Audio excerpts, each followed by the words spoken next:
My friends, this is Maerlande. I got some questions by email, and a number of them, and I thought today we would cover the topic of what are my favorite mods, or at least what mods have I used, which mods do I like, and I sort of interpreted to be which mods would I choose to use in an actual game if I was going to start up a new game. So first off, here's a list of the mods that recently, including some older versions, that I have used. Most of these were selected by other people who are hosting, and I'm joining in the game. So on a quick kind of summary, I'm just going to take a moment and see what's happened in some other places. Yeah, Rovsy, I see your text. I just got the 1.74 installed as I was prepping, so we can have a look at that one. So kind of starting from the top, Balanced Arena, I believe, was made by Red Rob, and what it does is just make the arena battles a little less irritating, a little more fun. I still consider the arena a kind of sideline to multiplayer, but this at least makes the rewards for it things that you might likely use. Next up are the collaborative balance mods, Balance Mod 7172.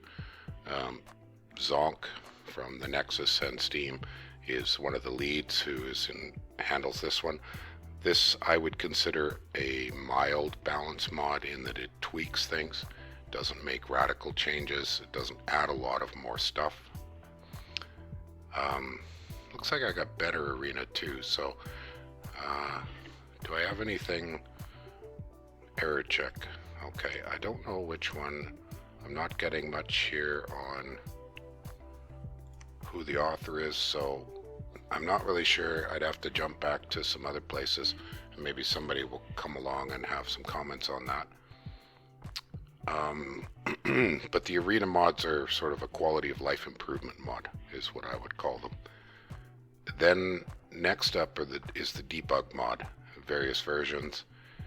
The debug mod, and I can show you some examples of that, is really only valid for single player testing because it gives you a whole pile of ways to cheat.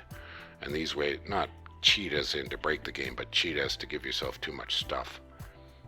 The purpose of that is to allow you to set up exactly the right battles. And I usually use like 2 human players. I play both sides so I can do testing on exactly what I want to do against an opponent when it gets tough.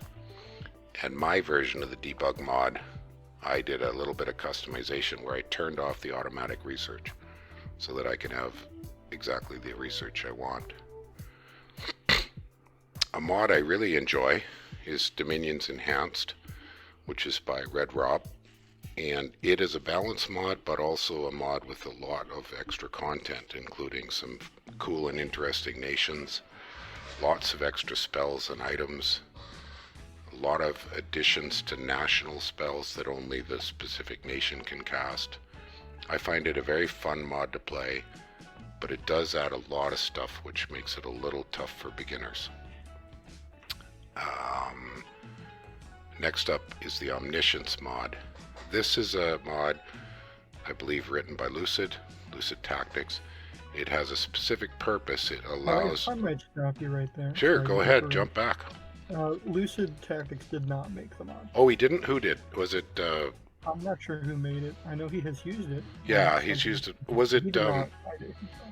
was it Aether Warrior?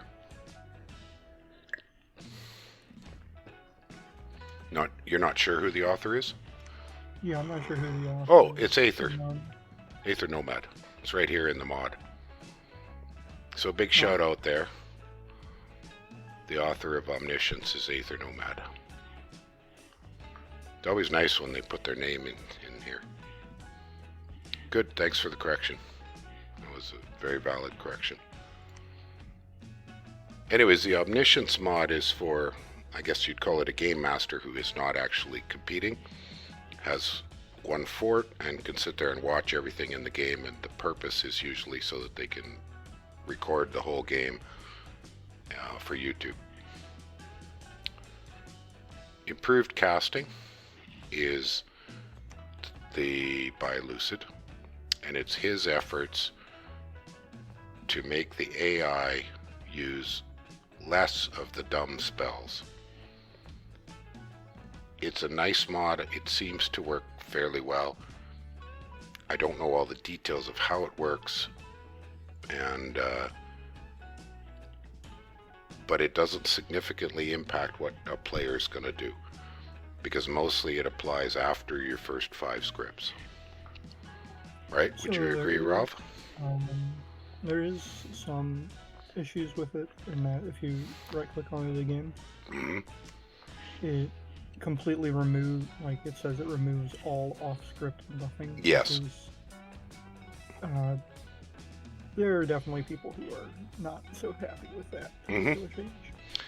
I should mention if it deprioritized all off-script buffing, I think people would appreciate it maybe a little bit more. But if you have a mage that can only cast, say, luck or body ethereal or something else, maybe it's an astral mage and you only have alteration research, they will go into melee before casting luck or twist fate or something like that. Yeah, like so an astral 1 mage that has nothing else. Some people are more frustrated by that than others, I would say. So the fact that Lucid doesn't really play like that probably influenced how he made the mod, and I think a few alterations to it would make it a little bit more acceptable to a wider group of people. Okay. Well, I'm going to briefly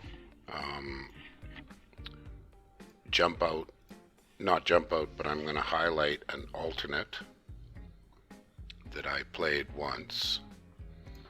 My friend Wellesley from Dominion's Mods made a similar mod, same idea, and I'm just looking for the name, and I'll put the link up once I find it here.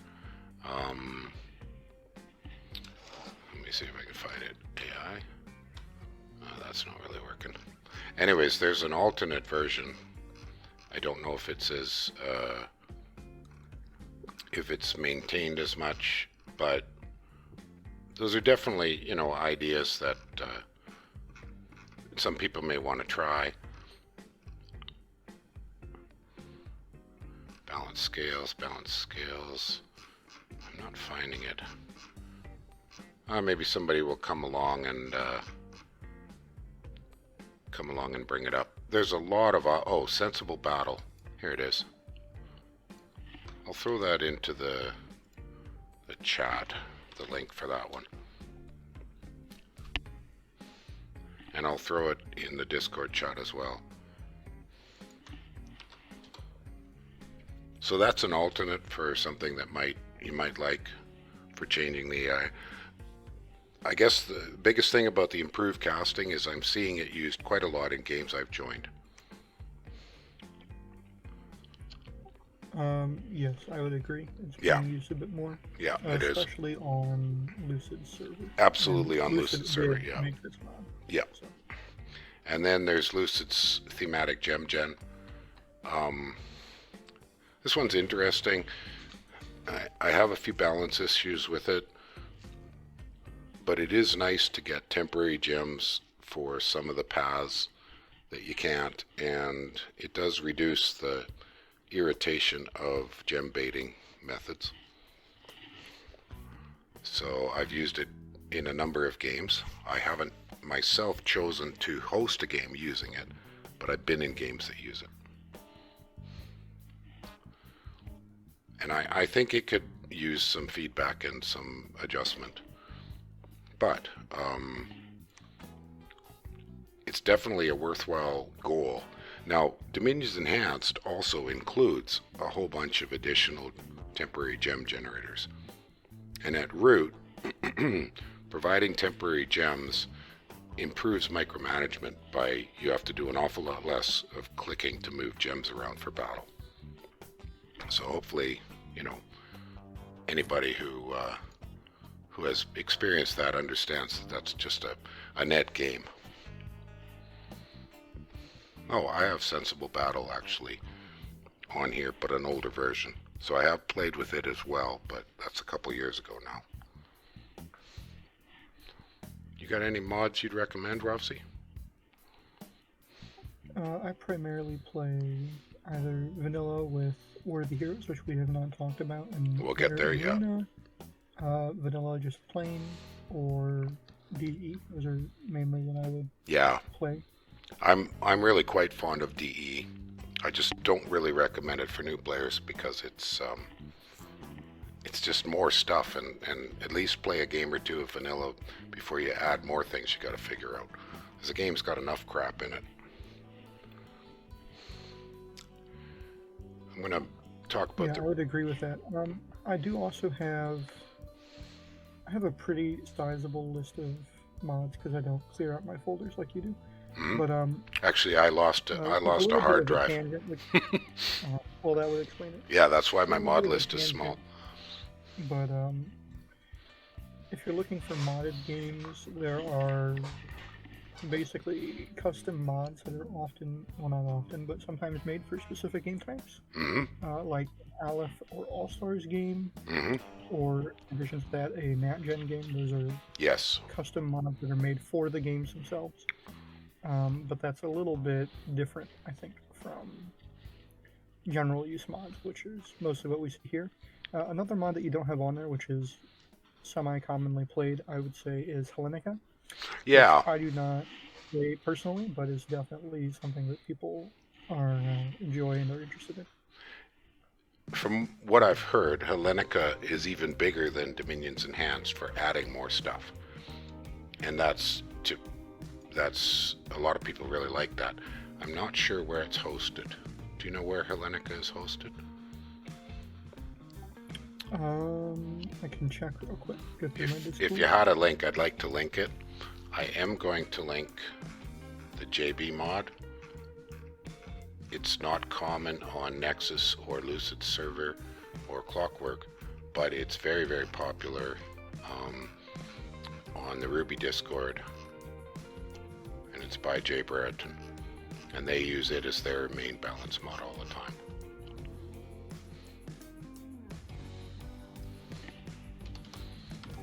I'm looking on the modding workshop. It should be in here somewhere. You think it's linked on... well, this is the JB balance mod, so I'll put it up as a link in the Twitch chat and in the Discord chat. I can't make much of a comment about it except that I know a lot of people like it, and that's fine. I have not played it. I do know Jay Brereton moderately well from the beta team, and he's a good player, so I would expect it to be a good quality balance mod. I'm going to move on to Rebirth. Rebirth is a little mod. The exact specifics, I'm not entirely... Yeah, here we are. It kind of explains them.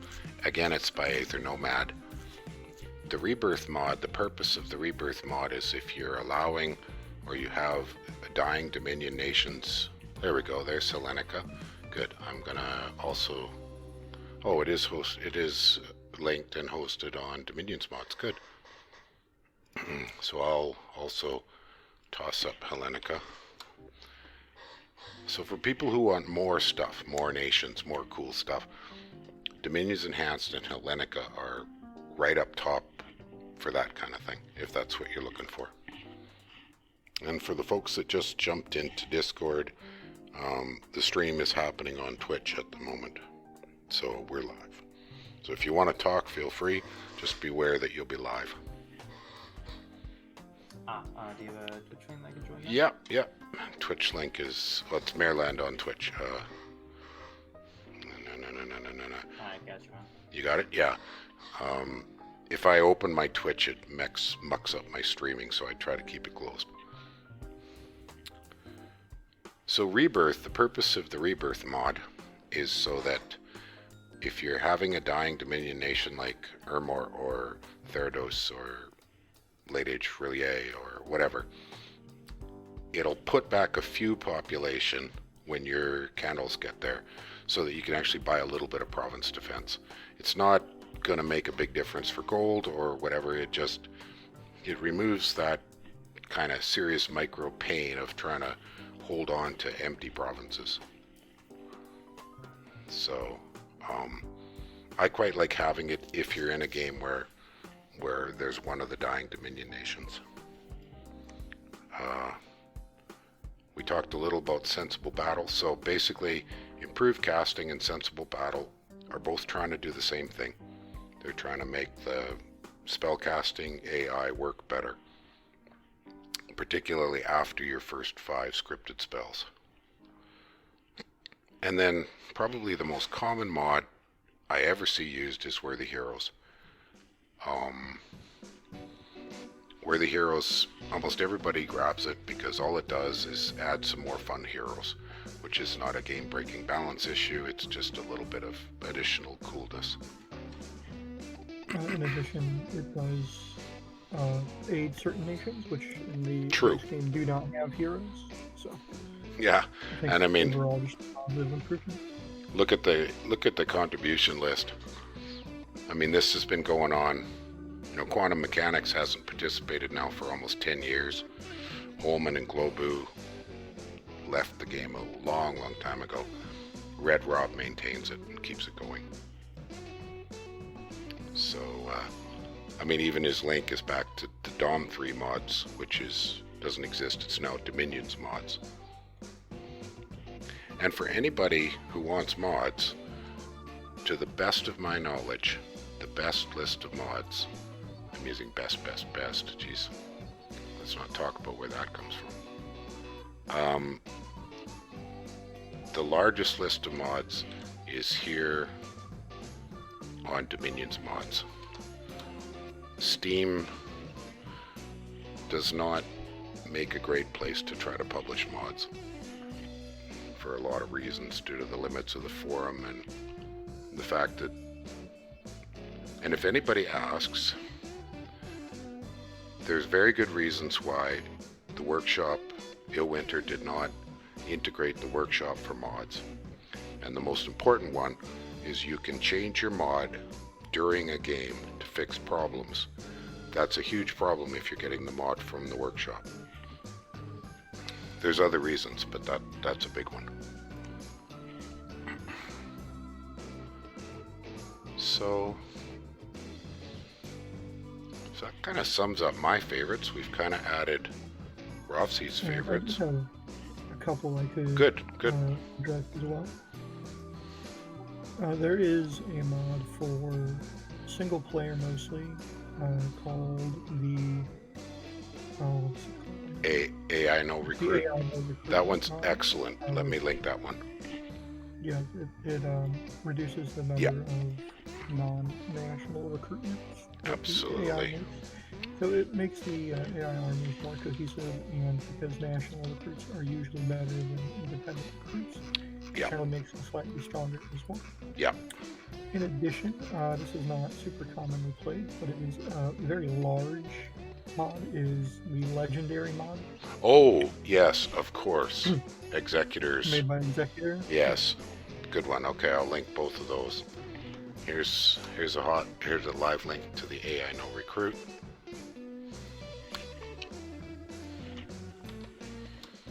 And yes, for anybody that plays single player, AI No Recruit is a very handy mod just to reduce the crap of the AI. Simple little mod.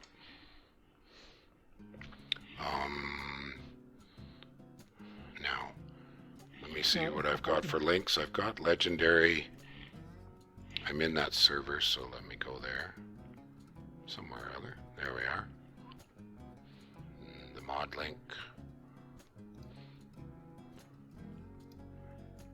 Here we go. So I'll put up the link to Legendary as well. And if you do want to play Legendary, I recommend you join the Legendary Discord.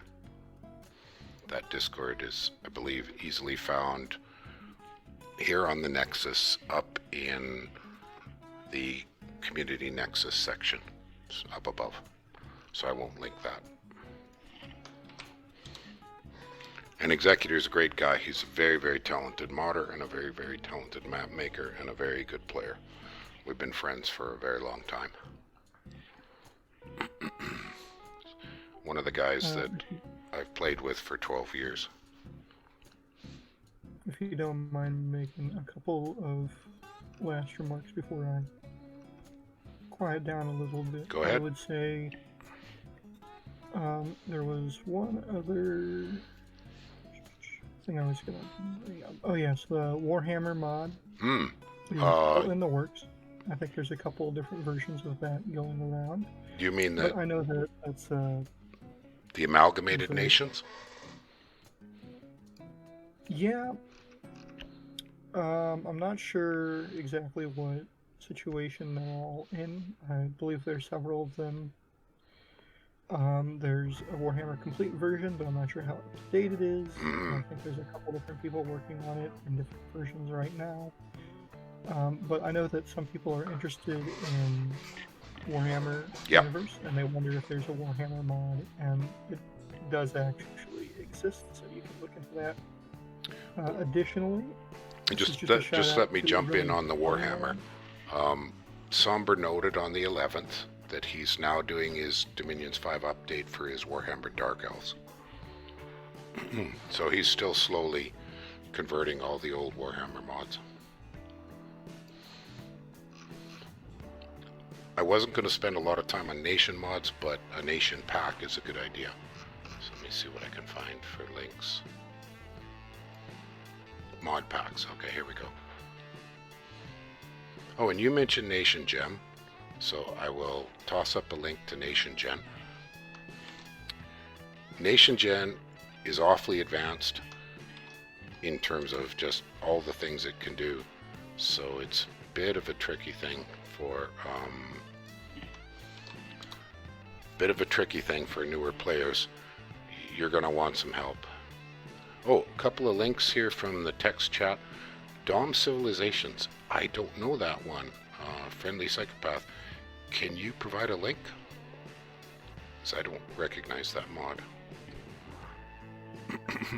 All right, Ralph. You had another one. Mod that Red Rob. Okay. Well, it's actually Dom Civilizations is a mod that Red Rob actually made. Okay. As well, so he does everything. Which basically the intent was to improve the paths by which you could develop a province. So similar to Town Civilization, where a lot of the game is province development and sort of internal economic management. Okay. He wanted to improve the capacity you had to develop provinces and dominions. So I'm not sure. Updated recently. Is that like the thing in Dominions 4?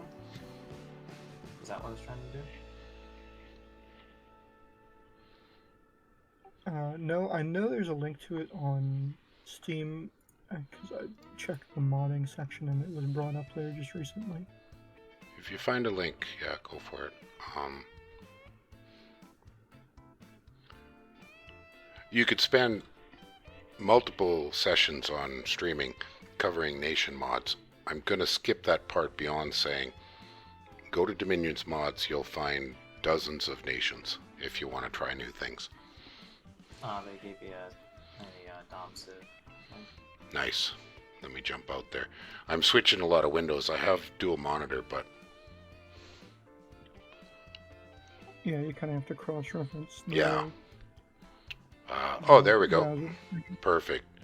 Dom Civilizations, yeah. Neat.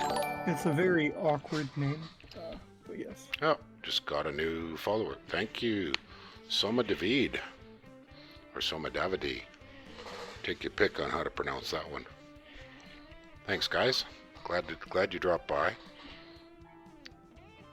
Quick note for anybody. I basically always take these, clean them up, put them on YouTube afterwards. Because Twitch only leaves them up for 2 weeks. Oh, you have a YouTube channel? I do. Yes, you do. And I'm sorry, the Dominions community is terribly small, so it's hard finding them. Nope. Can I see yours? If you Google Maerlande, you'll find me everywhere. Hell yeah, alright. because I use Maerlande everywhere. That's not actually the name of his channel, but you'll get you to him. It isn't, but I do have a Maerlande channel, but I ended up not using it for legal reasons. Well, copyright reasons. So I just stuck with using my own name. Anyways, if you didn't find it, I'll get you a link here right away. It's easy enough.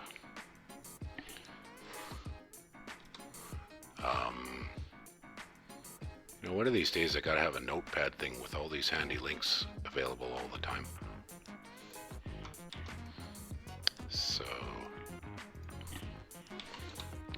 I put it up in the Twitch, and I will put it up here in the text chat. So that's me. There we go. Alrighty. So I was thinking of showing an example of a Monster of Dominion's Enhanced game to sort of highlight some of the fun and funky things that it lets you do. It's kind of hard to give examples of. I can quickly show an example of, and I will do that, of Lucid's Gem mod. I am currently, and this actually is kind of double duty, this actually gives you an example of the debug mod and what it does. So first topic is, if we look here at the mods I have currently running, this is based upon the game I'm trying to simulate. So it's got Rebirth, Thematic Gem, We're the Heroes, Improved Casting, and I've got the debug mod, my version of it, which means you have to actually research the spells you want. Other than that, it's the standard debug mod. So the things that debug mod does specifically is, first off, it gives you these 5 level 0 spells, all of which cost a single pearl. And to use it, you can either put Astral 1 on your Pretender if you don't have an Astral Nation, or just wait until you generate some gems, alchemize them, and then empower something.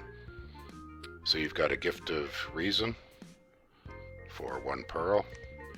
You've got a Divine Name for 1 pearl. That allows you to convert a unit to a commander, both do.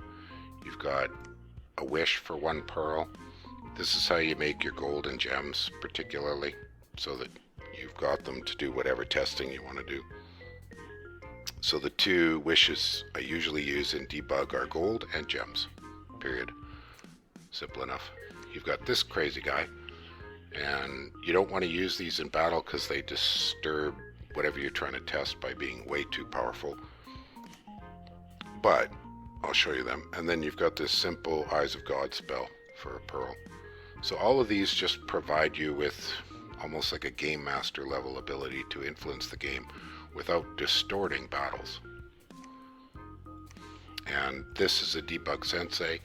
They generate 10 pearls a turn. They're outrageous. But the point of them is they let you summon or cast or forge whatever things you need to simulate what you're trying to do.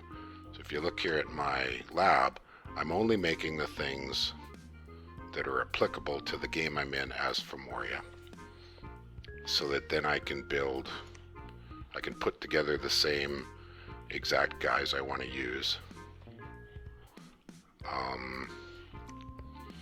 And so on and so forth. Similarly, you'll notice that if I jump back out and hit end turn, I'm playing both of the nations as a human, so that I can script them exactly to the closest I can get to what I want to test. So that's sort of the key purpose to the debug mod. You don't need to talk if you're actually listening, but feel free to type any questions. This is to Friendly Psychopath. You can type them if you did want to listen in you're listening on the Twitch, so that's good enough. And talking to me via either in the Twitch chat or the Discord text chat works. So briefly back for a minute. We'll take a moment and talk about Lucid's gem generators. So here's a couple of examples. So this is a very helpful gem generator. Requires a cross path, not terribly uncommon. It gives you 2 temporary just gems, so it's roughly providing a similar function to a clam of pearls, but for death. And then same idea for temporary air gems. But he does have some other ones in the temporaries that arguably are maybe a little over the top. Like this guy gives you free blood slaves. It's not bad. It's tainted though. 5 temporary nature gems is wow. Holy crap. That might be unbalanced, although you know the cross paths make it tough. I believe this is the temporary death gems. 4 temporary death gems is a lot. It is a lot. It is a lot. Because death gems are so much more valuable than so many others, especially in battle. And death and blood's not easy, but... And there's high gem cost spells in death, too. Exactly. So, I'm not sure that... I do have some questions on whether these 4 and 5 ones are balanced. At least I think they should cost a lot more. Frankly, this one just doesn't cost enough. I'd be tempted to double that cost, and it still would be worth making.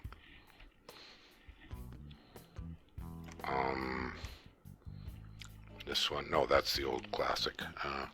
Thought there was a couple others of them. Maybe that's it. No, I guess some of them might be here. What's this one? Fairy in a bottle. That one's interesting. I hadn't noticed that one before. Fine. Yeah, all of these ones in the 2s are quite fine, and he's only filling the ones that aren't available. So he didn't provide like another Earthstone. No, there's like extra fire gems. There's this one. The nature gem, temporary gem in the base game. There's another fire one in the one-handed hand slot. Is there?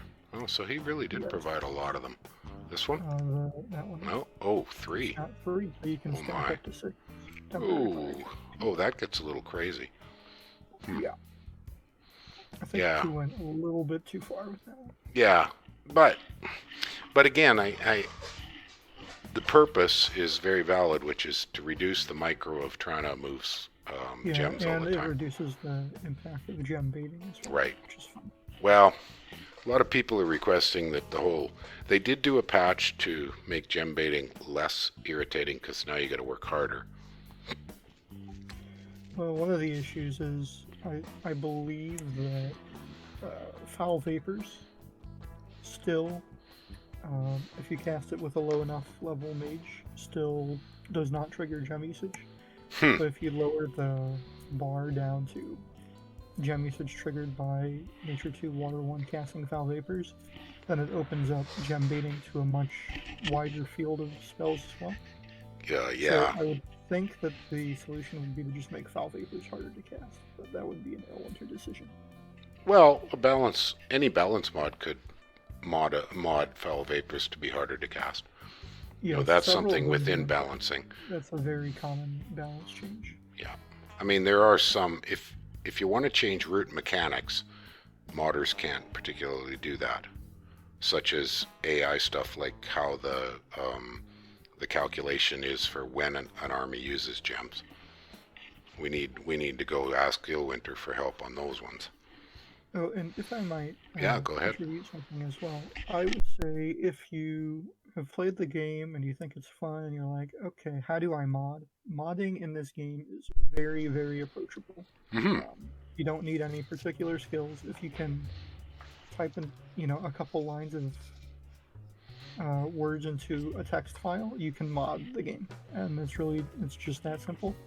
There's a lot of people, if you are on Steam or Discord, many Discords have a modding channel, and there's a modding section on the Dominions 5 Steam page, the discussions page for Steam, and people are happy to answer your questions in both of those mediums. So modding is something that's really accessible. If you want to try it, you definitely can.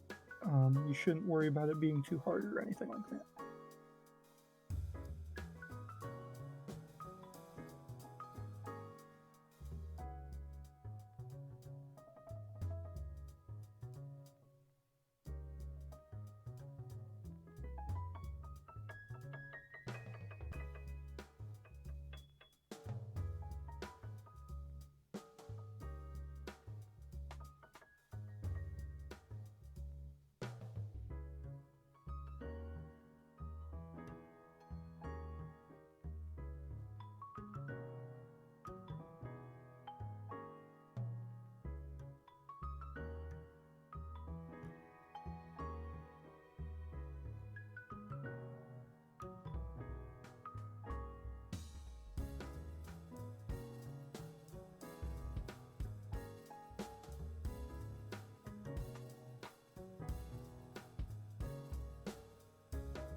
Are you still there?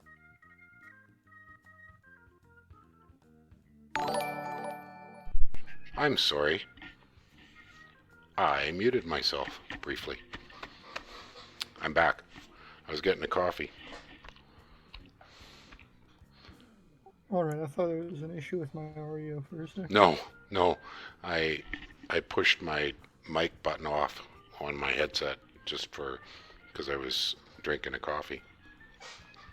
A really good point you made about simple modding's very easy. I think modding, like trying to change events or advanced stuff, that's going to take you a while, but I did that little mod here with the debug just to change the way the research works, to make it easier for me to do what I wanted to do, which was be sure that the Magi weren't casting spells that my opponent or myself didn't actually have. Right, which is it's like 1 or 2 lines of... It was 2 lines, I just commented it out. Yeah. Can't really easily show it here. But see here, this is exactly in the actual game, this is my research. Oh, I'm giving it away to my opponents. Whoop, don't look. Hide that. I'll blank that out later. Yeah, I'm sure he already knows. It's not that hard to figure out somebody's research, just watch what spells they cast.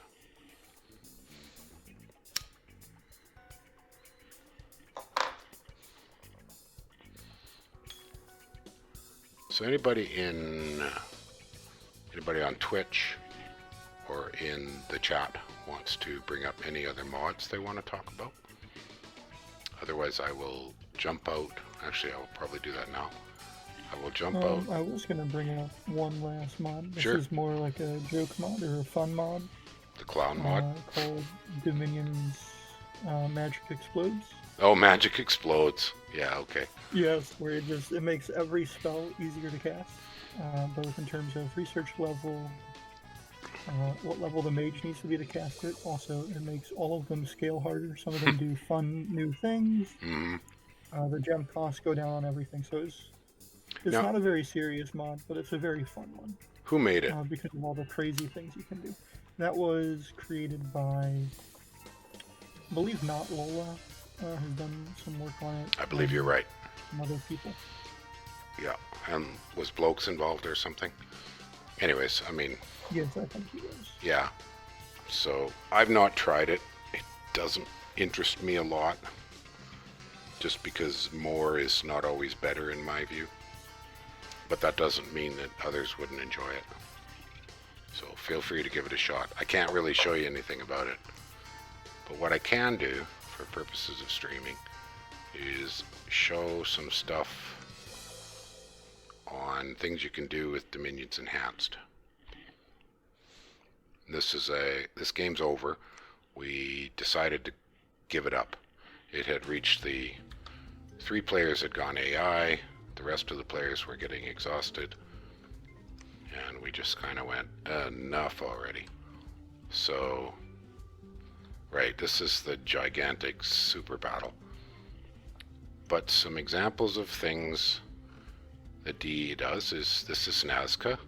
That map, it does look nice. I would not play on it again. It's too big, and it doesn't have wrap. So one of the problems with this game is some of us got stuck in corners. Oh yeah, that map also has some prone terrain, if I remember right. Does some swamps and stuff. Well, and up where I am, everything is mountains, which as Nazca, that's okay, but... And there's all kinds of really bizarre... I mean, look at the links here. Why can't I go south? Or maybe this isn't the one. There's some of these... here. So to get from here to my capital, I had to go there and there and there. You know, there's some weird map links on this one. And then it's got, I think, it's got some of those giant, like, teleporter links. So, I love the parchment look. I really like the parchment look. I think it looks lovely. But maps that sort of say this area is one terrain, this is all jungle, this is all wastes, this is all mountains, they are not the most balanced. Yes, it's a very large map. We did the math. I think it was 23 provinces per player, and this is quite a large game at the beginning. What are we, 18 players, I think?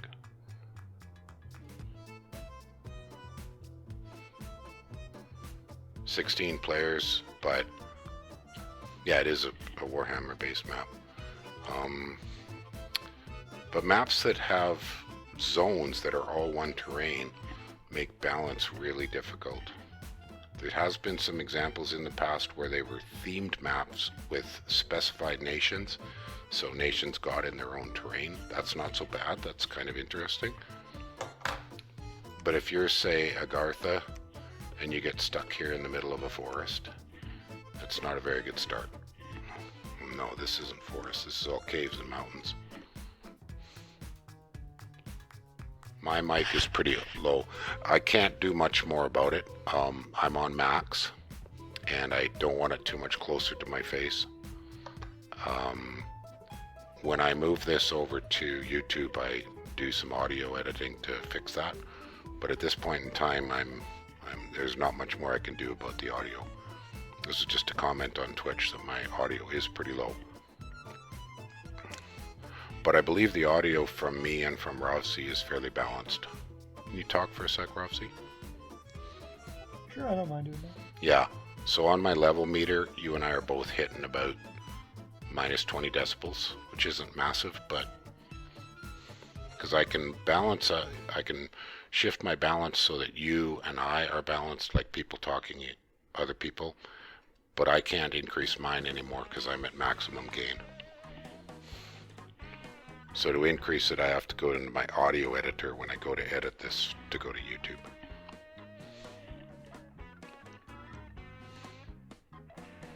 The other thing is I don't like having it too much higher because then anything I do, like clicking my keyboard, comes through. So, just to show some examples of Dominion's Enhanced type goodies, one of the first ones here is Nazca has a tendency to be stuck with a lot of fire gems they struggle to use. So, Red Rob added this critter. And these guys are pretty darn interesting. Yeah, basically giant fire snakes. So we can look at the spells here.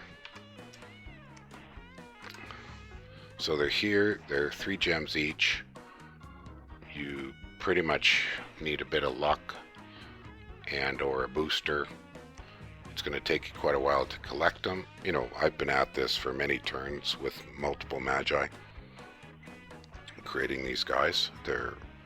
I don't know that Nazca needed anything like that, but these are the sorts of things.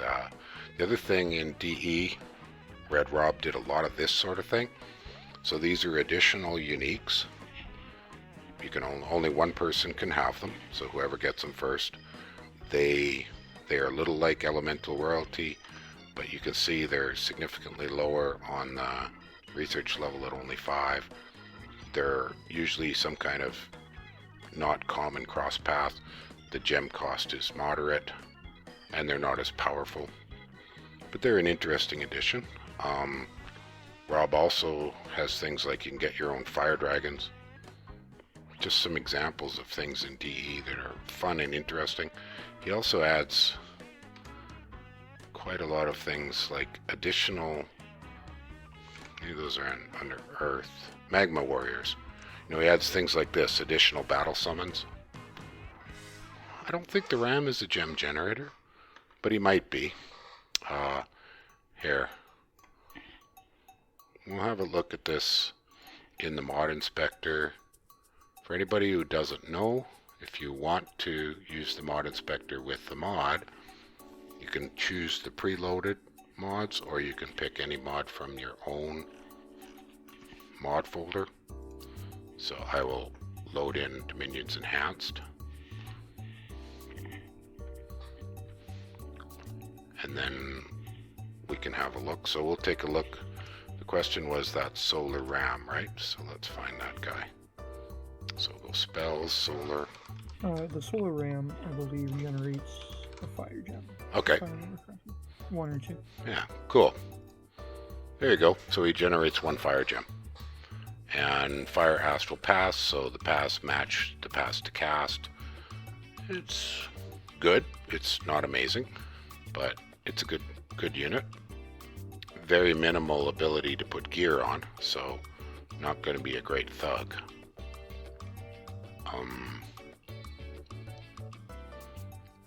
That's an example. There's a bunch of other ones like that, so we can turn this off and just look strictly at conjuration. And then if we go with path requirement, no, let's go with cost. Reverse that. So we're looking probably in these 25 to 30 range. Some of these are standard. These are new. There's a new one. Obsidian butterfly.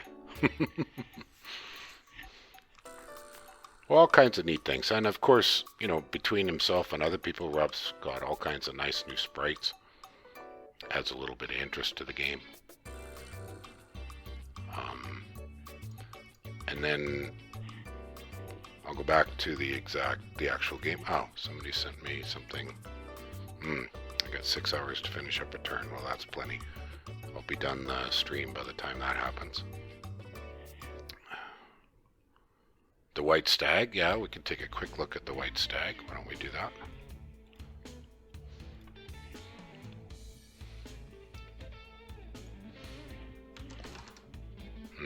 Maybe he's not in conjuration. Maybe, there we are. Well, it is conjuration, but... So there you go. So most of these are useful, you know, diversity, but a lot of them don't have a lot of slots, which is different than Elemental Royalty, which almost always have everything but feet, so you can make them thugs and super combatants. Yeah, so I'll move this out of the way. I'm not sure if you have touched on that, specific to DE, because DE adds a lot of new nations. Let's have a look. So that's one of the big draws, I think, to DE, is that it adds new nations, and they make an effort for the nations. I guess they sort of fit into the base game to some extent. Yeah, no, that's very true. I can very, very quickly jump out to create game, and we can look at some of those. Actually, we can go back to the mod inspector and look at some of the new nations.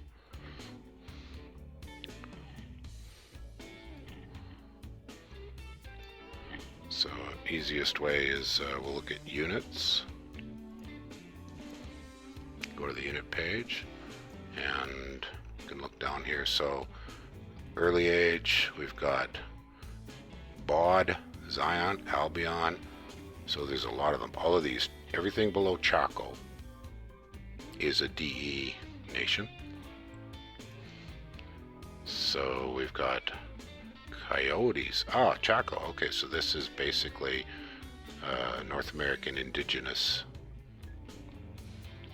Looks like it's a little bit like Navajo, perhaps. Yes, I believe it was Hopi as well. Hopi and Navajo, yeah. Yeah. That as soon as I looked at it, I thought that looks distinctly New Mexican. Yeah, different than up here in Canada where we've got the Blackfoot and the Cree and stuff. And then what else we got? Nahulo, a wolf, tribesman, spears. This looks a little African. Nahulo is a similar take to Miquelon to some extent. Oh, so it's Central American? I believe so. A little bit maybe Mayan or Aztec. What else we got? There's nothing around it. Yeah, and then Albion. Well, this should be, I would assume, classic English mythology for the island of Albion. Oh yeah, there's Puck. Yeah, we got Puck. We got the red cap. Yeah, this is classic. Pictish, Woad. Yeah, this is classic. And then, what else? Zion. So I'm assuming that's Israel. I think most people can figure that out. Yeah, you don't have to go too far with it. It looks Israeli. It doesn't look particularly any nationality. I think there's some reference to Solomon and seals.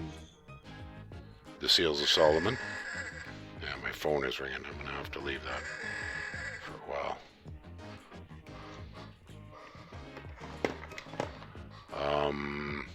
And what else? So there's a lot of them. Bod. I've seen this one. I'm not really sure. Oh, this is the Himalayans with Yetis and stuff. And so on and so forth. Yes, that's Tibetan. So there's a ton of new nations. I think I won't go through them all, but definitely gives you an example of the additional content that you get when you play with DE. And that changes things up pretty significantly. Now we're coming on about an hour, and this topic, I think I've covered really what I know about it, because I don't particularly choose to set up games with a lot of mods, but I do play them with mods whenever anybody else sets them up. So I don't have a lot more. Does anybody have another question they want to cover? I do have some other questions that have come up.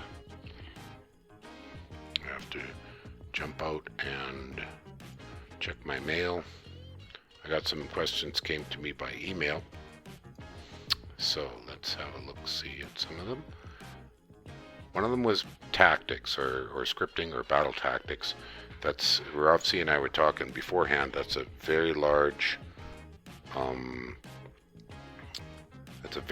topic and somewhat difficult to answer. I've got some other ones here.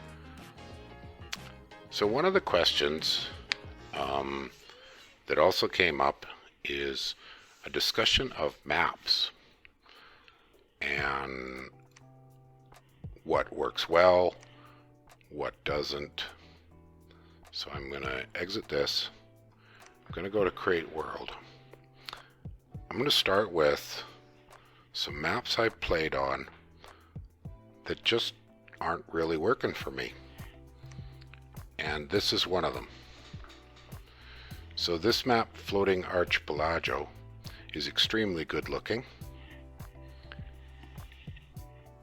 but has a lot of challenges when you try to make a relatively balanced multiplayer game.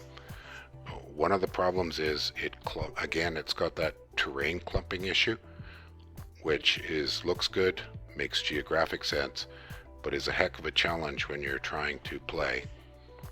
And what I will do is I will open an older game with it, a game that's currently underway. I got to do a little bit of change up with some of my save files. So I'll grab a few older ones, and then I'll show you this map in play. So let's hear, this is Kalesa, this is a Disciples game, this is on the map, Floating Archipelago. So I want to make something clear. This is a beautiful map. It's really cool. But it's an example of, I think when you set up a game, the administrator needs to put some serious consideration into how they're going to make this work if they want to play multiplayer.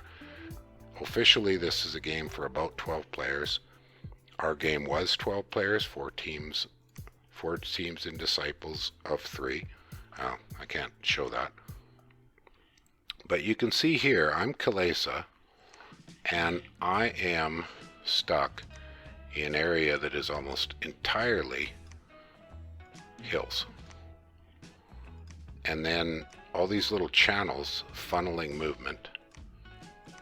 So I had a really difficult game for movement because Kalesa has forest movement on a lot of its units, and those were utterly useless to me, as what forests I do have were also hills, highlands. Go ahead. So I actually also did a Disciples game on this map as well. Mhm. Big 2v2v2. There were, I believe, 5 teams. Mhm. I was and I was just a little bit north of where you're actually at. Where my teammate Helheim is? No, above Helheim, where Ulm is. Where my teammate, this is my other teammate, yeah. Yeah, see, this would have been good for Kalesa.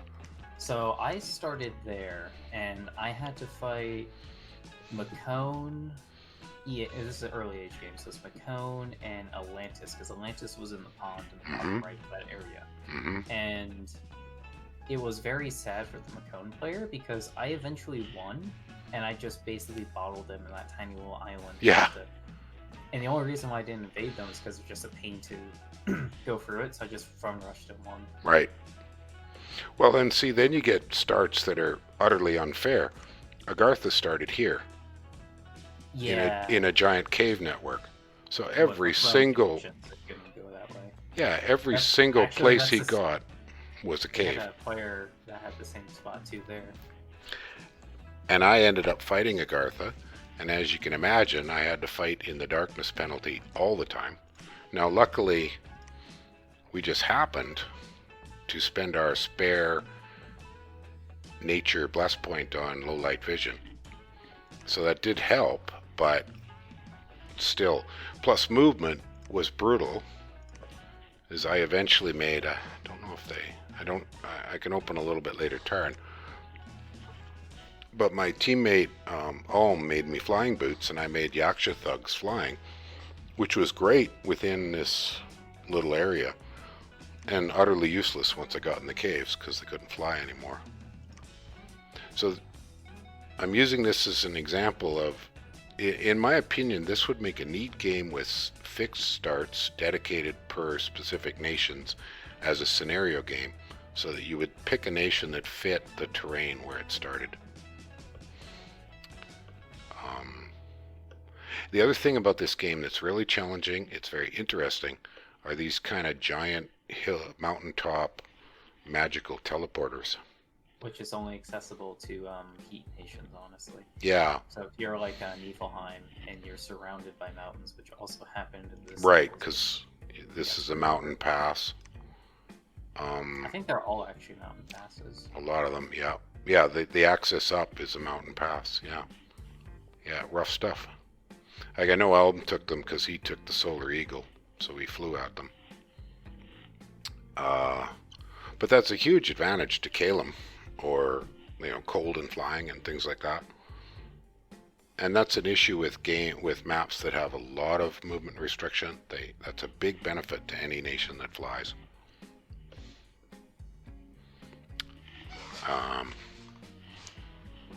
So, not entirely sure what else is there to say about this map. It's really complicated. The other thing that's very challenging for this map is trying to understand where you can be attacked from. It's a beautiful map. It's very cool, but it's really hard to play on. I believe that province you have highlighted by the bridge, that was Hinnom's Fort. Yeah, I got confused on that spot too. This one? I didn't know if the yeah, that one, because I didn't know if the cave connected or not, because it doesn't look like it does, but it actually does. Yeah, or not. The one cave, but this cave doesn't. Yeah. But you can see the cave connection there. It's pretty confusing, and that makes things a little tough. So you spend a lot of time doing, zoom in, zoom out. Oh my God, how did he get here? Now, especially when you're dealing with elves. We had a heck of a time trying to deal with elves, and we were an elf nation with Helheim, but stealthy, glamored guys. Now, if we jump out, I will grab an example. What have I got that's a good example for that, that's old enough? Well, I think maybe Crime and Punishment. I think this is Map Nuke. This is a game I'm currently working on the recordings. Okay, so here's a Map Nuke map. So they're not very pretty. It just kind of slaps terrain around in clumps and lumps and doesn't have all that prettiness. This is a generated map. But on the other hand, they tend to be pretty excellently balanced in that everybody gets a little of all the terrains. You get some farms, you get some forest, you get some plains. It tosses out ponds here and there. And that's handy for nations. There are more caves usually than vanilla as well. Yeah, and you can change those settings. I think for balance-wise, Map Nuke makes a little better map than vanilla. I have been on Map Nuke maps with too many movement restrictions. This one's not bad. Like there's an impassable mountain without even a pass. We got some rivers, got some bridges, and I was Atlantis, so I can move around as I feel. I had adequate movement, and my guys are slow. And then, you can turn on the Control M feature. That you can see the movement points you require once you select a guy. So on and so forth. Control M is the movement feature. So, Map Nuke isn't nearly as good looking, but does have the advantage that it's a little more balanced. Too generic. Well, that's what generated maps are. They are too generic. So that's a decision when you're making, if you're going to administer a game, do I want pretty or do I want balanced? There's nothing wrong with playing an unbalanced game. It's just in those decisions on how to choose. The built-in map generator, I don't think does as nice a job as Map Nuke. Well, iRobot, I guess the argument would be, if you go with a map that has really funky terrains and movement, you limit the strategies of some nations and you give more strategies to others. I mean, you're definitely giving advantage to nations with all kinds of extra movement ability, and you're really penalizing nations that have ordinary walking. Not entirely, but yeah, that's kind of the issue. For example, in Lucid's tournament with 16 games, 9 players a game, it's 144 players, they went all back new, very, very balanced maps. But that's intended to be a competitive tournament, so you do want balance. There's no particular reason that custom map makers I'm going to jump out and I'm going to talk about a map maker who is no longer around, but had a really good grasp of making balanced maps. So these were Moki's maps from Dominions 3 and 4. And overall, they're not as pretty as a newer map, although they don't look bad. And these were pre-made maps, and he made a lot of them. And so you had some in all the kind of different sizes you might want. I mean, of course, he made my favorite map. Not to, show too much ego, but and he almost always went at least one directional wraparound. He's got single fully wraparound, so east and west, I think. Taking wraparound out, anytime you play with a game that doesn't have wraparound, anybody in a corner has a certain advantage that they can only be attacked from 2 directions, not 4. On the other hand, they can get stuck in the corner and have to fight their way out. So these are all decisions when if you're going to host a game and prepare. How do I want to do this? Do I want a thematic game or do I want a very balanced competitive game? If I might bring something. Go ahead, Rob. We're going to talk about custom maps. I think one person who definitely deserves some credit, and in fact had 2 maps that shipped with the game, is Pymus. Pymus, yes, absolutely. Where are we here? Some of the most beautiful maps in the game. I really enjoy Edwin. Yes, just a gorgeous map and reasonably balanced. The water's not balanced, but yeah, we just won a Disciples game on this map. I can actually show you that, so that'll give us a better look at the map.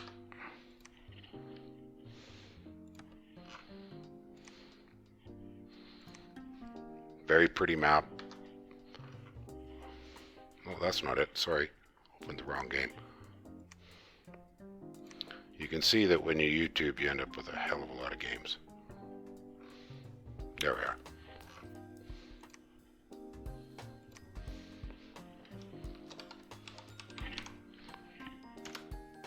So this game just ended. Woohoo! There we go. But that's a good looking map. It's a very good looking map. And he's got his terrain, It's clumped in little clumps. And here's a range of mountains. But they're relatively small clumps. He uses yeah, there's no one portion of the map that's completely devoid of farms. Yeah. I mean, if you don't get any farms, you might as well just quit. Or if you're one of those nations that has terrain-only summons, if you don't get that terrain, boy, life gets yucky. Yes, I would say also what Pymus does is the population levels, especially on farmlands, tend to be quite high. Yes. In these maps. Map Nuke as well, I've noticed. Has kind of pretty hefty farms. Yes. So then there's another thing in your decisions is, do I want a high gold game? Do I want a high gem game? Sometimes map affects that. A low gold game, what you do is you use the standard Dominions 5 generator. Will give you a low gold map. Yeah. 80% of the time. Yeah. Yeah. I don't know many people who use the built-in generator anymore. It seems. Also, isn't there the cartographer's generator? Yes, there is cartographic revision, yeah. I haven't seen that used lately. Everything's been either Map Nuke or pre-made. From a beauty perspective, pre-made are definitely the best looking. No question. And now what's the other really good Pymus map? We can take a quick look at that. Pelawir is still yes, it's a very pretty map. Yeah, Pymus has been quiet lately. I haven't seen much from him in a while. He actually just posted a new art channel. Okay. Not long ago. Now, somebody who's doing some amazing new work with maps, and I gotta see if I can download them. You don't happen to have a link to any of Executor's those newest maps he did, do you?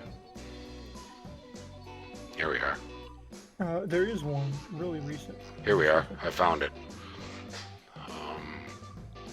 This is his new open book look, like parchment look. So where's the download? I need to. These are just the PNGs. I'm not finding a link to the full map. Well, all I can really recommend is drop by the Legendary server, jump into Book of Legends, and have a look at the artwork that Executor is doing, because some of it's really amazing. And Executor knows enough about how to play this game, being a very good player. I would expect that there would be good balance. You ever played on any of his new maps? I have not. Yeah. It should be a workable link. It's not saying. Did it's you- linked, though, so I'm not sure if it would actually work. Did you put Oh, it I in went to Discord? Steam. Yeah. That link, yeah, let me try that. If I can download it, then I can show it. That's his really new one, the temple. Yeah, that one's pretty gorgeous. A little bit crazy, but very pretty. Go ahead. By the way, I had a question. Is there a reason why some of these map developers don't just put this stuff on the workshop? Because it seems to be the only thing on the workshop, which I can understand. I don't It's know. just you don't see too many maps on there. I have no idea. Some of them just don't like Steam. It is apparently really inconvenient to try and work with Steam. Well, I know that just trying to write a guide on Steam is a painful exercise in futility, so I refuse to do it. I put my guides on my blog, and then either I or myself move them over to the wiki. Because I don't like editing on the wiki either.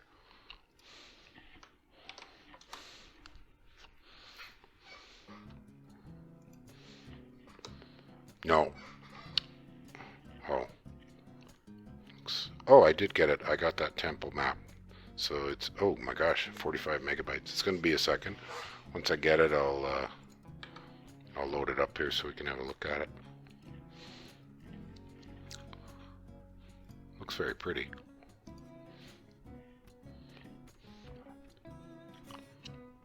Now, I'm just going to make sure I haven't missed any. I'm also going to bookmark that page. Oh, maybe I can't. Yeah, that's not really it's just a download link. By the way, that's a link we should Be include. on the server, though. Yeah, but that's a link we should include for maps. Is Llama Server's map browser. Basically, you have to go to the create new game, and then you can browse maps, right? Or is there another direct map browser that I'm somehow missing the link to?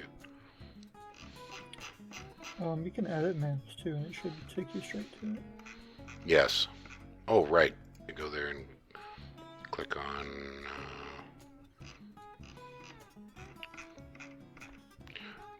The advantage to Llama's map browser is it's got massive amounts of maps. The disadvantage, and the other advantage is it does have a preview. The disadvantage is there's no sorting.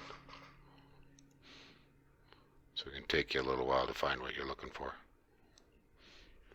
But I think Llama Server has the biggest selection of maps available.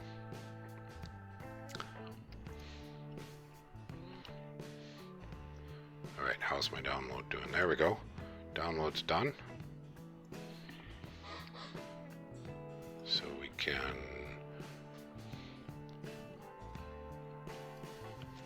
move that guy into my maps folder. And then show it. Alright, so we go create new world. We should see that new Temple of the Crescent Moon. So that's quite the thing. When I first saw this in a little tiny picture on Discord, I thought it was a wedding cake. But it was a tiny little preview picture. So let's just very quickly make game. Just so we can look at it. I'm not even going to make a pretender. Whatever, I don't care. Quick, come on, let's look at the map.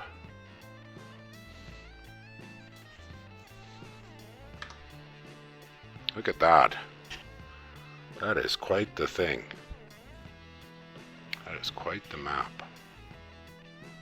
So, stylistically, I think a lot of these little art assets, like his boats, his little houses, they come from either old Dominions bits and pieces, from Dominions 3 and stuff, or from Elmoki.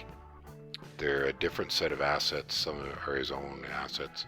They're different than the Pymus assets and some of the other map makers' assets. But kind of nifty. Now, I'm not a map maker. Never had a great deal of interest in it. But I do appreciate the work. We definitely want to toss out shoutouts for this kind of stuff. Say, hey, these guys make nice stuff. That's good looking. You know, and you can see that these movements, you're not really confused. It's pretty obvious that, you know, climbing down this stair makes a connection. And then going on to this little tree city makes a connection. I like that. I like that when connections sort of are visually clear rather than being too bizarre. So there was a question on the stream. Game-breaking sites. That was a question I also had. Howdy. Well, I'm glad you like the old series. I got new ones coming. They're coming a bit slowly. I'm just kind of getting back into it. You talking about my old Micklin series and stuff? This is for Asham. Game-breaking sites. Well, let's just sort of finish up the topic of maps. We have covered the beauty of custom maps. We have covered the kind of 3 core generator options: map nuke, the built-in, and cartographic revision. We have covered sort of the basic concepts of multiplayer balance versus thematic or beauty-based gaming.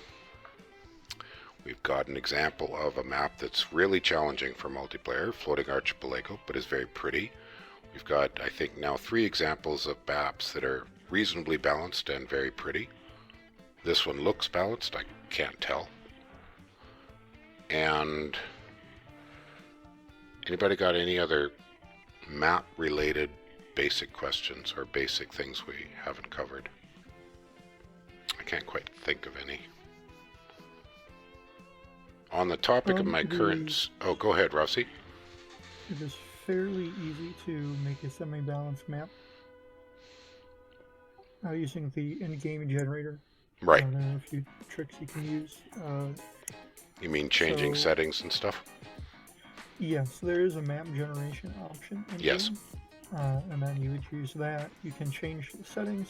Generally speaking, what people would do is make the water provinces smaller.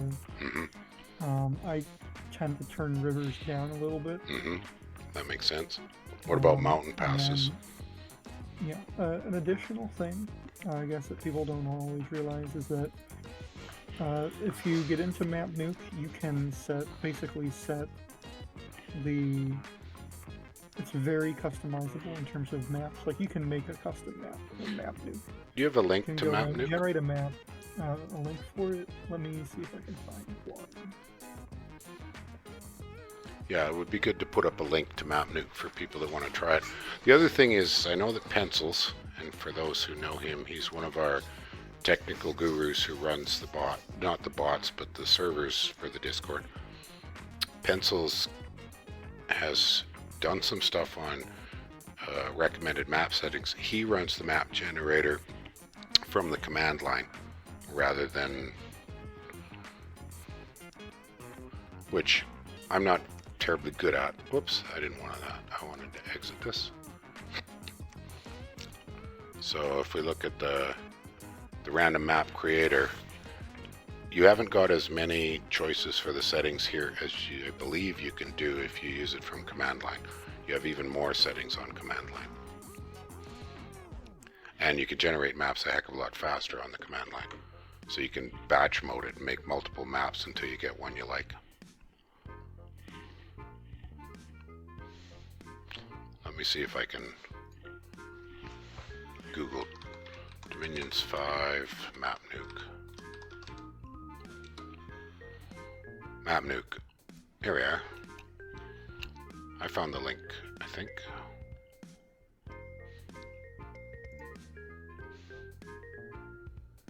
I put it in the text channel too. Good. I'm going to put it in the also on the Twitch text. There we go. Now, we should do a shout out to the creator of Map Nuke, and I forgot who it is. By Nuke, Nuke. of course, yes. Who... Because it used to have a different name, and that was changed for reasons. We don't need to deal with that.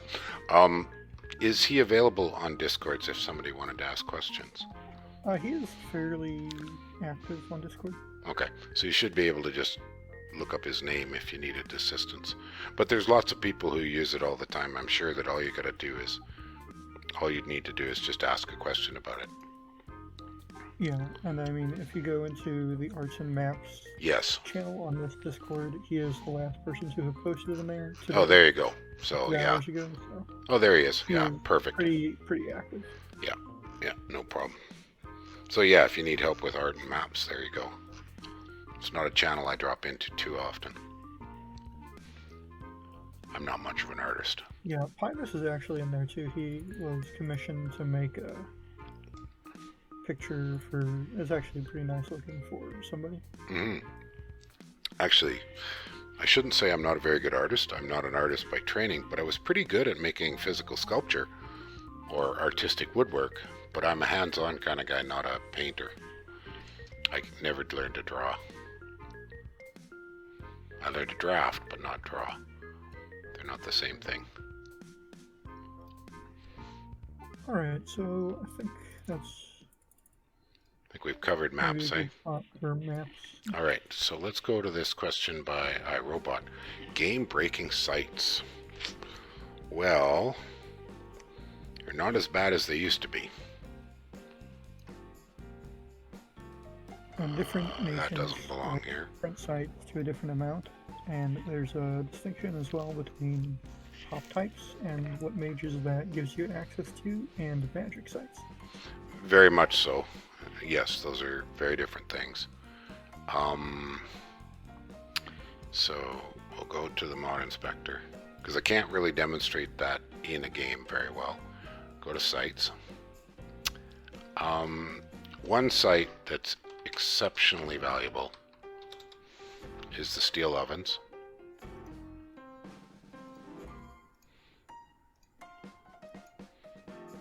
So a 20% construction bonus can be a big deal.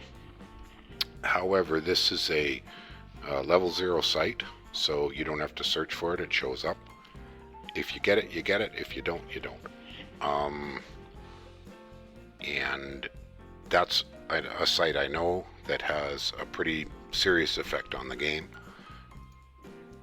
The Black Steel Forge, no. It's the only one of I know. I think it stacks with both hammers and with the Forge of the Ancients. Yes, so basically, you don't want Ulm to get their hands Right. on that site. Yeah, and it stacks with national forging bonuses. So, Yeah, they're gonna be making earth boots for like 2 gems. Yeah. You know, you don't want that. well, and the other thing is, if by chance somebody can also make this, and then has a 4-armed dude, which is the way I used to do it. So a hammer of the Forge Lord, and a dwarf hammer, and the steel ovens, and the forge. You know, it can start ramping up into the crazy insanity. Other sites. What was the big blood site called?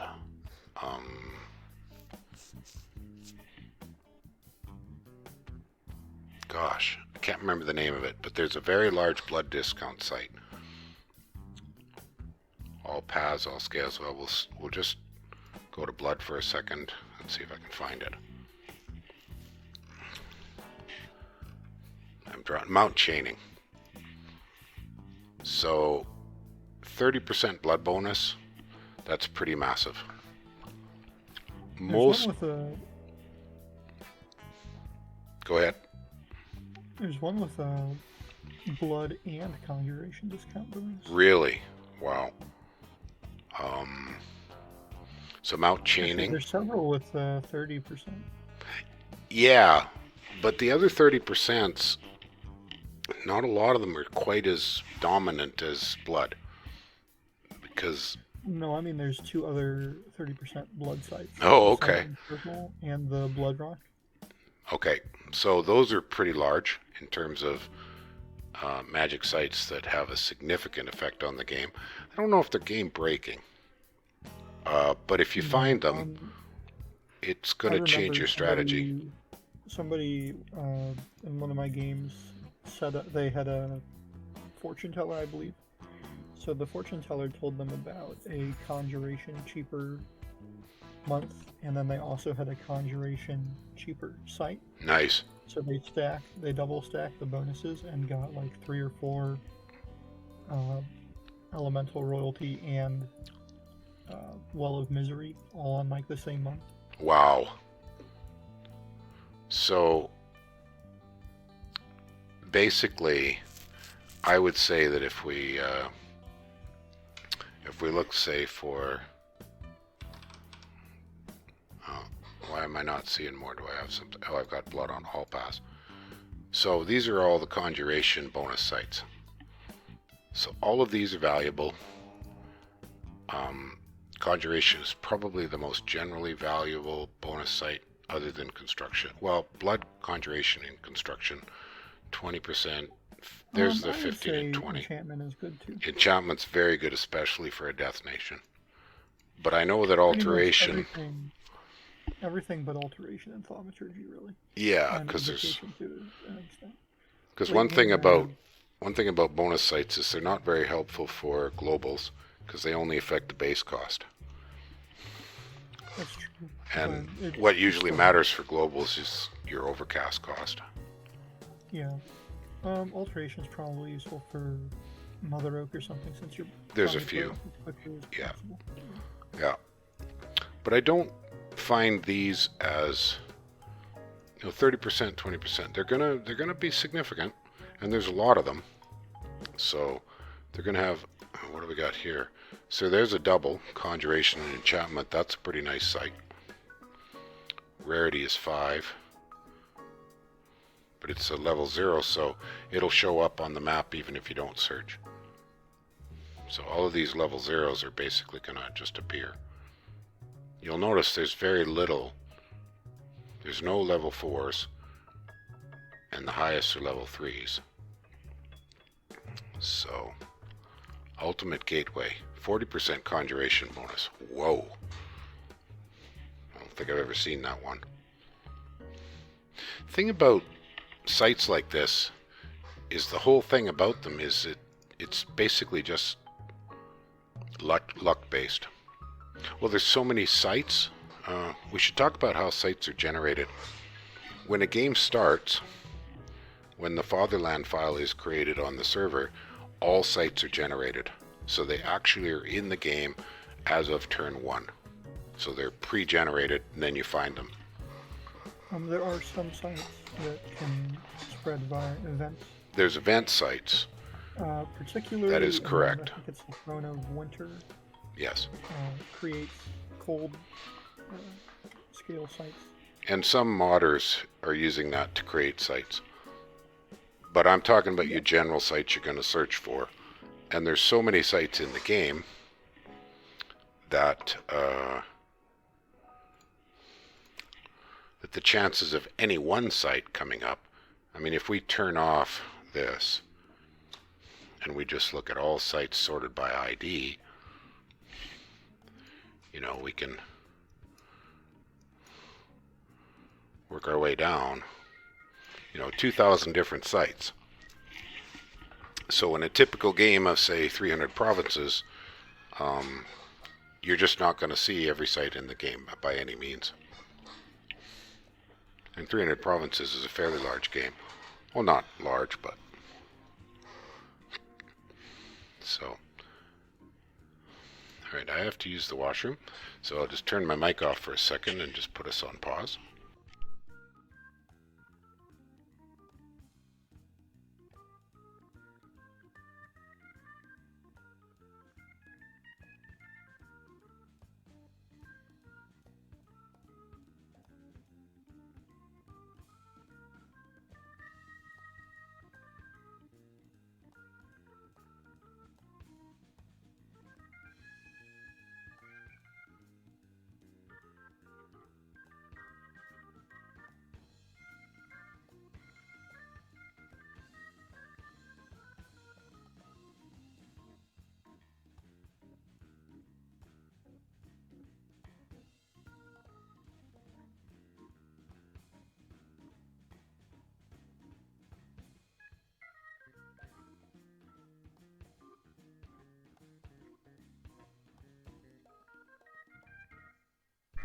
Oh, yeah, thanks, Rob.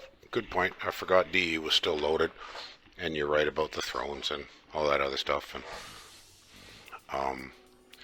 now, on the comment of game breaking, things have changed a great deal. Mount chaining in Dominions 3 was a 60% blood discount, and in Dominions 3, the stacking of forging was radically different. So somewhere around, if I had Dominions 3 loaded, I still have a copy of a game where I was playing Patala with 4 armed guys, and I was forging rings of wizardry for, if I remember, less than 10 gems each. And then I would sell them for 25 and 30 and make a massive profit. So arguably, I had the steel ovens in that game, and I had 4 armed guys, and I got artifacts, and I had the hammer of the Forge Lord, and yada yada yada. So things have changed significantly. There was a couple, and so the steel ovens and mount chaining were game-breaking sites in Dominions 3. They're nowhere near as effective now, just because of changes to the mechanics that that dwarven hammers and stuff don't stack in as outrageous a way as they used to. Alright. So, an hour and a half. There are definitely some very valuable mages you can find from sites. Yes, that's correct. Like Iron Order. That's a very good comment. Let's go to unit. Iron? That's not working. Oh, because I've got a nation selected.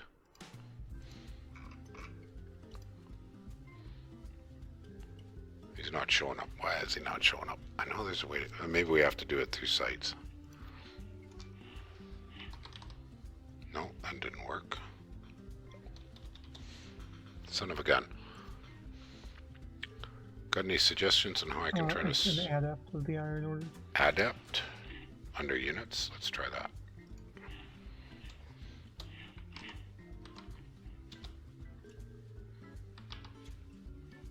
Still not showing up. Oh, I got national only on. Dummy. Oh, there's a whole bunch of them here, right? Silver Order? Yes. Excellent. Just to order, it should show most of them, right? Yeah. Yeah, so all 3 of these are excellent. There's also Crystal Mages. Yes. High Magi. There's all sorts of excellent. Every single one of these has wonderful cross paths for forging and magic, and they're all communions. Yeah, these guys are excellent. I think they're all Commander Point 4, so you're going to have to work a bit. But I can't remember if Commander Points... There's also a classic one is Lore Masters and Sages. Yes. Well, yeah, Sages are superb. I find lore masters useful to get a few to get critical cross paths, but you got to buy a lot of them to get anything that's really great. And they are, I know from when I got them in my game, they're 4 commander points, so it takes a long time. But the ability to just out of the blue get a path that you have no other way to get to is pretty powerful. And some of the cross paths. That's another reason why some of the Amazon actually all of the Amazon provinces are generally useful to somebody. But they're not sites per se. Yes, so those are pop types. Yeah, right? but the Citadel have a similar effect, but they're different.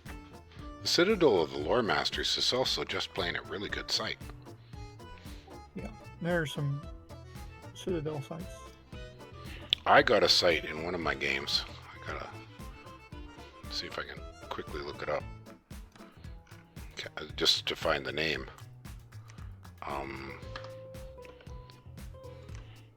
What's this thing called? The Inverted Tower. I gotta close up some of these. This is a pretty nice site. 4 air gems and an illusionist. That's a really nice site. Now that's just about as good. It's as good as some national sites and just about capitals and very close to any capital. That's a pretty amazing site. And then there's the 1,000 Things. Where is it? No, 1,000.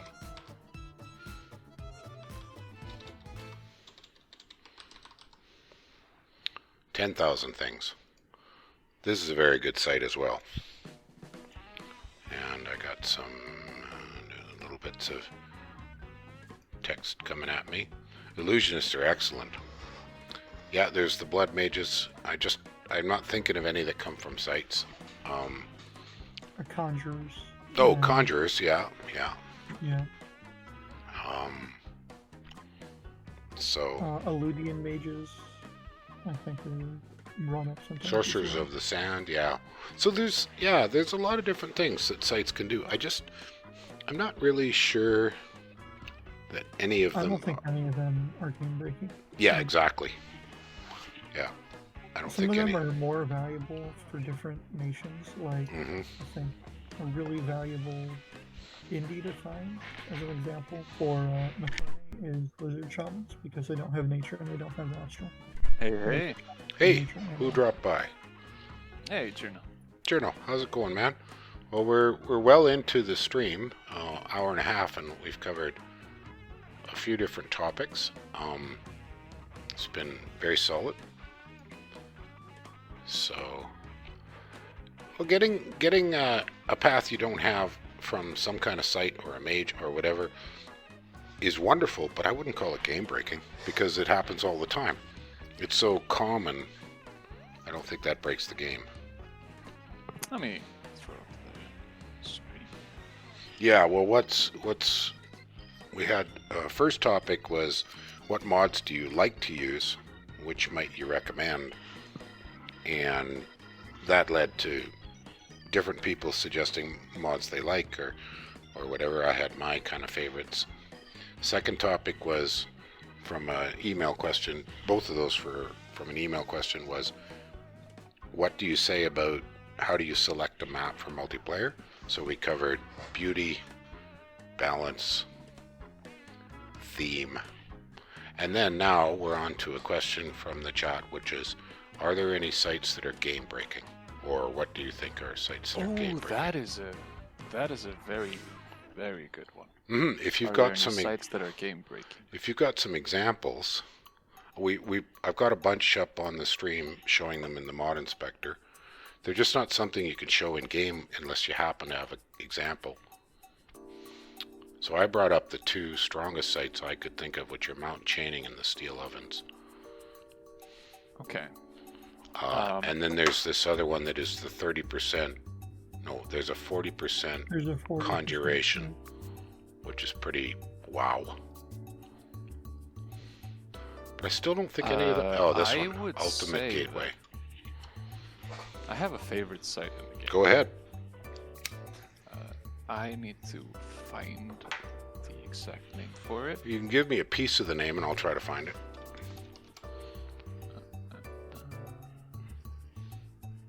Let's see. Oh, this is what. Or tell me what it gives and I can find it that way.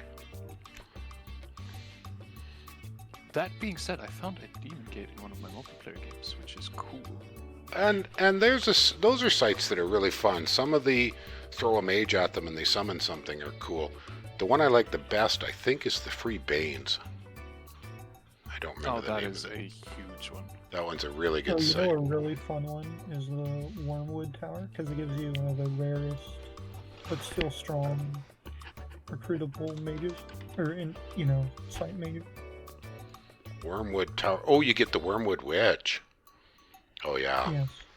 The other one is Enchantresses. Blood bonus 25. Was that a cheaper bloodcast? Entrances are kind of random, is the thing. They are very random. Oh, these are excellent. I've never seen this site before. Those Wormwood witches are superb. What a great mage. They only cost 45? What the heck? But they're slow to recruit. No, the inspector Is wrong there. I was going to say that doesn't make sense. They should be 300.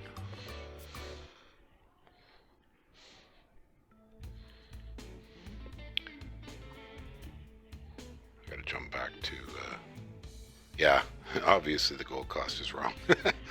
That's okay. Did you find that one Cherno you were saying was the one you really like? Or you think's really valuable? I think so. Yeah. I will say Wormwood Witches are maybe strong enough to be slightly overpowered because they can do, in theory, both Storm and Wailing Winds and break you into nature. So that's a pretty... Although the Wailing Winds is going to be a bit of work. Either a lucky random or... They can get a death random and then Yeah. death 2, and then they make a staff and they can cast it. But one every 2 turns could take you a bit. Yeah, so it's not game breaking because even if you get a really nice site and then you put a fort on that site and then it's late in the game and you have blood like 8 and you put a 3 red second citadel on that site, you still only have 1 province. You can get whatever the thing you're getting is. Yeah. And Well, all of them are so strong that it's like they just win the game by themselves. and one of the things I consider about any kind of Magic Pass diversity efforts, I brought this up yesterday with some people, is that you need to know that you're going to have time to turn this into something useful, because all kinds of diversity efforts are pretty costly in gold and gems. Trying to spread your diversity out when you're in the middle of a desperate fight might not be a wise thing to do. You'd be better off to just fight. So I do have a tendency to like to diversify a lot, but there's a big opportunity cost to doing diversity, and sometimes you're better off just to stick with what you got and go hard.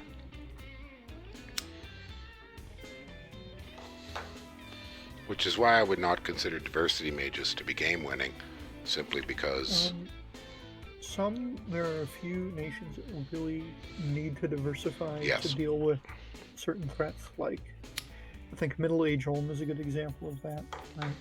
Like, they're very vulnerable to poison damage because they don't have nature mages. But the thing is, finding nature 1 mages and site searching with them is not a large investment. well, I meant Right? more And in it's not I kind of large meant more in R&D. terms of using, say, the magic boosting path guide to get yourself up into death if you start with very Oh, little. I see what you mean there. That's a big job. Just adding a little bit. Bunch of different things just to get higher into the path. Yeah, like grabbing some lizard shaman to get a little bit of, and communion up some nature and astral. That's kind of very straightforward and not a difficult thing. You need a lab and a temple and off you go. But, building a skull staff, summoning a mound feed, getting him to summon a lich, so you can get up to the death 5 and 6 levels, and then making a skull face. That's a huge pile of death gems. You better be sure it's going to do something amazing. Or, you know, another example, to get into death, you're going to make forest rolls until you get good enough, or you're going to make... Until you get enough to summon. Yeah. That's- Or Super. Mods add sights to the game. they do, and Red ROM. I've got Dominion's Enhanced turned on here. So, Yeah, that adds a bunch. It adds Because several. there was one site that I cannot that I found at one point. I cannot remember if it was a modded site, might be. but it gave you stealthy.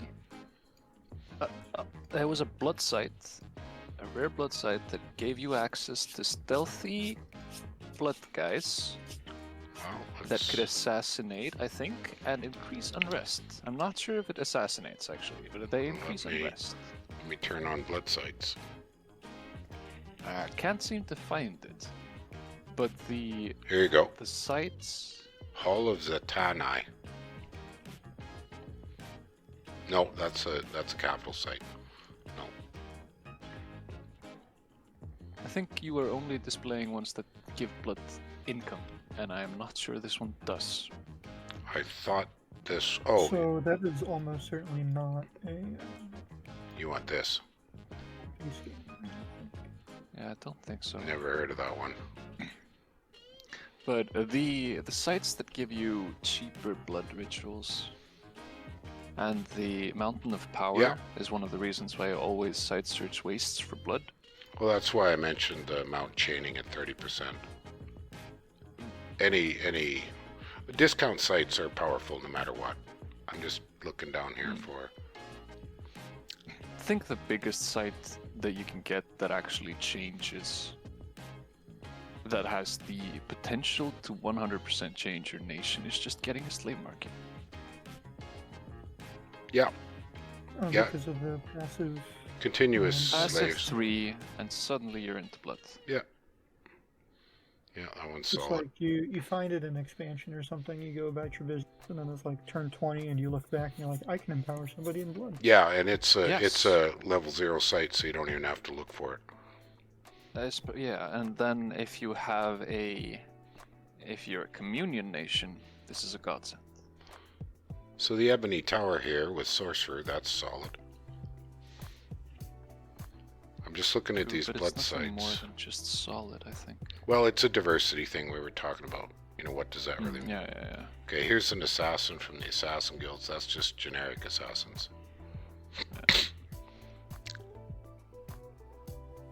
Yeah, so far I'm not really seeing anything.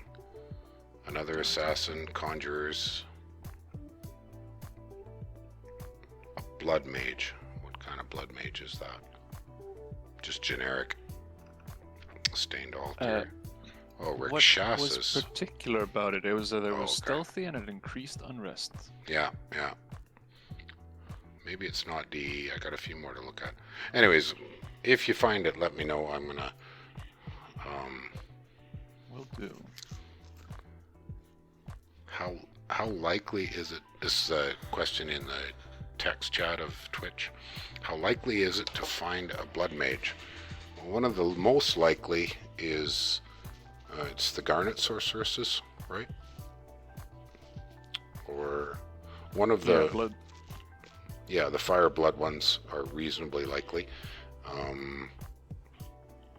There's a couple other recruitable blood mages. There's conjurers can show up.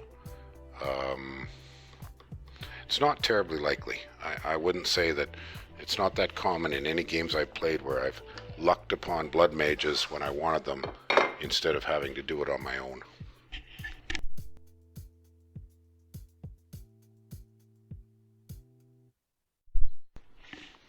Anybody else got any kind of comments on that idea of, what's your chance of finding blood magi if you really want them? I think it's not very high. Extremely low. Yeah, I think But it's pretty low. Garnet sorceresses are by far Garnets, the yeah. most... Yeah, I think they are even rarer than Onyx. Well, there's a Bloodhenge. Is not that. The Bloodhenge druids, yeah. So there's a few ways, but I would not consider any of them. If Bloodhenge Druids, and death sites that give you blood mages.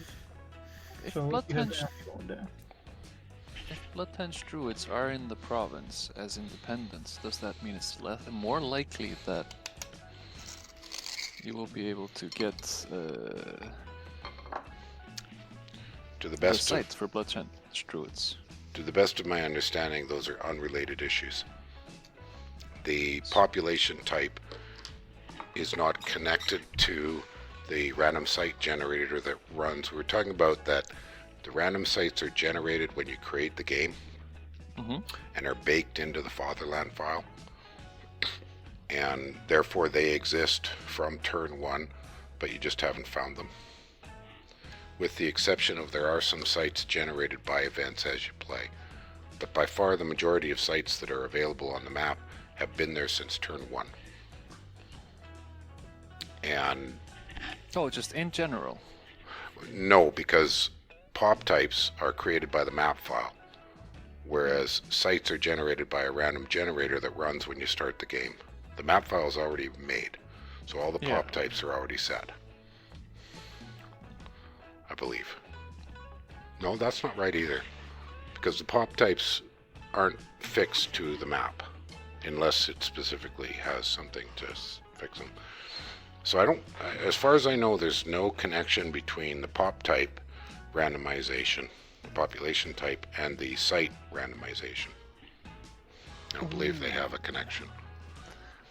One thing that I have noticed is that once you capture an enemy capital, you get indie types, and I have actually gotten garnets by capturing another capital. I don't think that if has you are a anything to do Bloodhenge- with the capital. No, I know, but there's a hidden pop type underneath the That is capital correct. that gets unlocked when either a different nation Yes. captures the capital Yes, or the fort is raised. yes. Now, do you think that in the late game, if you are heavily into blood, that casting 3 red seconds or whatever it's called, That's what it's raising called. your capital and casting 3 red seconds on it, does that actually increase capital outcome in general? I have no idea. I mean, 3 red seconds is a better fort than many capital forts because it's got more commander points. There's 3 commander points. It's 3, but you know, a lot of nations only get 2 primitive forts and stuff. Indeed. So I went through and I looked at all of the sites that give you commanders in the base game that are not either a throne or a capital. Mhm. And none of them have stealthy unrest increasing people. Okay, must have been a mod. Irobot just asked about 3 red seconds. I believe that if you cast it and there's a fort already there, it won't work. But you'd have to test Yeah. that. So you'd have to No, raise no, your fort. You would have to raise your capital Yeah. and then cast it on him again. Yeah. That's also how Living Fortress kelp castles underwater work. So Yeah. I would assume it works the same for 3 red seconds. Yeah. 3 red seconds is a superb fort. No question about it. Yeah, it's The only pretty thing- late game. I think the only thing better, I don't even think they're better, is some of the really big giant forts. There's Grand Citadels that I think are technically better. Like a little higher. There's nothing better than 3 commander point total, though, is there? No, there's no CP value higher, but Then 3. late age man, and I want to say, I think there's at least one other late age nation that gets Grand Citadels. Are they 1,000 defense? They're very high. I would need to look it up. I know that the giant citadels are 750, and 3 red is 750.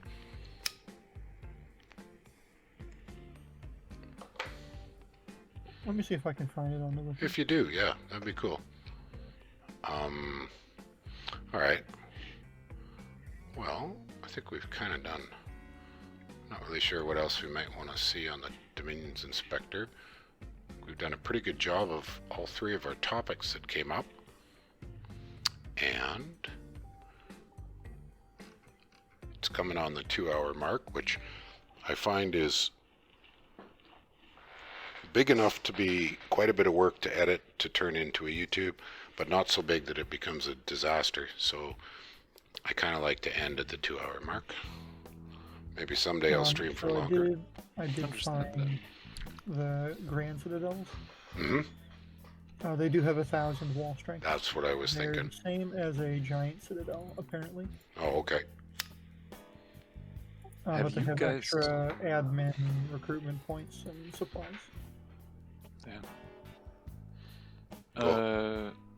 Mayor. Yep.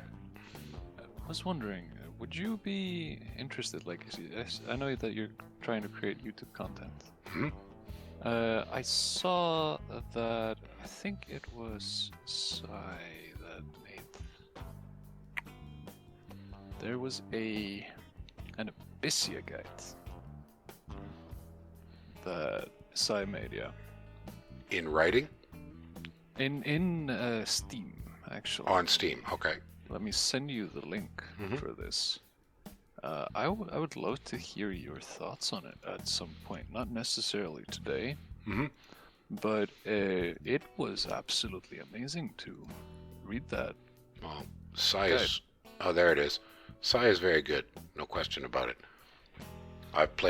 I'm currently allied with Sai in a game, and I have seen him play, and I talk to him fairly regularly, and he's very, very skilled. So I would assume that a guide by Sai would be very, very solid. I'll have a look at it. I found it. And yeah, I would have no questions, or I would have no hesitation to follow a guide by Sai, and then, but anytime I use someone else's guide, I do put my own personal flavor into, well, flavor, you know, I adapt it to suit. Because there's some things that I don't enjoy playing, and one of them is a lot of misfortune. I just don't enjoy it. It's valid. I don't like it.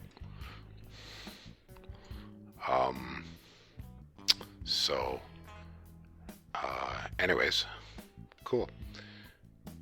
All right, ladies and gentlemen, I'm going to wind down. I'm going to put a note here.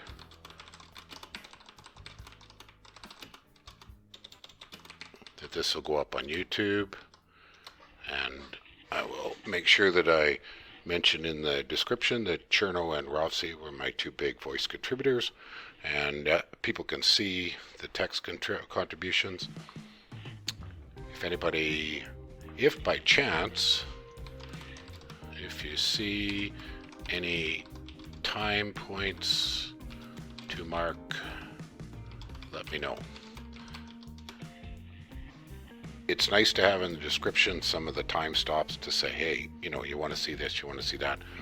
It takes me a lot of time to watch it and watch it and watch it to find them all when I'm doing it. So if you happen to be looking at any of my videos and you come across critical moments that either could use a text overlay or a picture-in-picture or something like that, or just a time stop in the description, just send me a message, email, or whatever.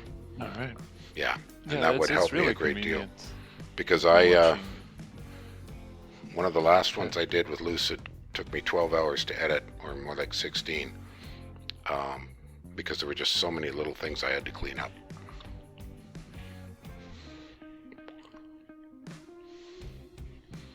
All right. Thanks, everybody. Glad people dropped by. As you can see, now I am scheduled to stream tomorrow at 11. I haven't quite decided what the topic is. I'm kind of hoping Lucid's going to come by for a second episode. And that would be great. If it is, Lucid and I will be doing that, just the two of us in a two-person chat, because we've got a very particular, it's to continue our Disciples game review. Thanks, Rossi. Thanks, Cherno. Thanks, everybody, for watching. Thanks. Yep, have a good one.